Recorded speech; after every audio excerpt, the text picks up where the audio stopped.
dire cet accord, la preuve qu'il n'est pas majoritaire, puisqu'il y a encore des salariés qui sont majoritairement en grève. Oui. Faux. Sur 14 000 salariés, faux, archi faux. Il y a combien de grévistes Je ne saurais pas selon vous le votre dire, mais comptabilité? sans doute moins de 1000. Et peut-être moins de 300. Donc faux.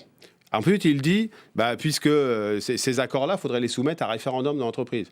Mais là, c'est se tirer une balle dans le pied quand on est une organisation syndicale. À quoi sert aujourd'hui la négociation collective et la négociation sociale dans une entreprise s'il faut soumettre l'accord des organisations qui, je le rappelle, des élections ont eu lieu, je crois que c'était en mars-avril, avec, c'est vrai, une progression de la CFDT.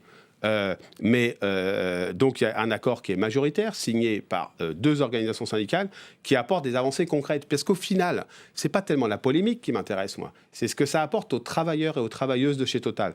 Il y a une augmentation salariale qui est conséquente. Ça ne veut pas dire que c'est la fin de l'histoire. On ne sait pas ce qui se passera l'an prochain, dans les mois à venir. Il y a même une clause de revoyure prévue en janvier si les choses devaient s'emballer au niveau de l'inflation. Mais moi, vous savez, ce qui m'importe, c'est pas que les syndicalistes ils fassent de l'agitation. Ce qui m'importe, c'est qu'ils obtiennent des avancées pour ceux pour qui ils travaillent. Normalement, ils s'investissent, c'est-à-dire les travailleurs et travailleuses. Ouais, mais enfin, vous comprenez que quand on vous entend, parce que c'est fort ce que vous dites, il y a 14 000 salariés qui vont effectivement bénéficier d'un accord que les syndicats majoritaires ont signé. Il y en a moins de 300 qui bloquent tout.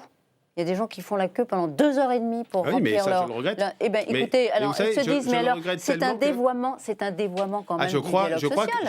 Je crois que ça ne fait pas du bien aux syndicalistes. Vous savez, je crois que le syndicalisme, ça se mesure aux avancées que ça obtient pour les salariés qu'il représente et pas au niveau d'emmerdement qu'il crée pour les Français.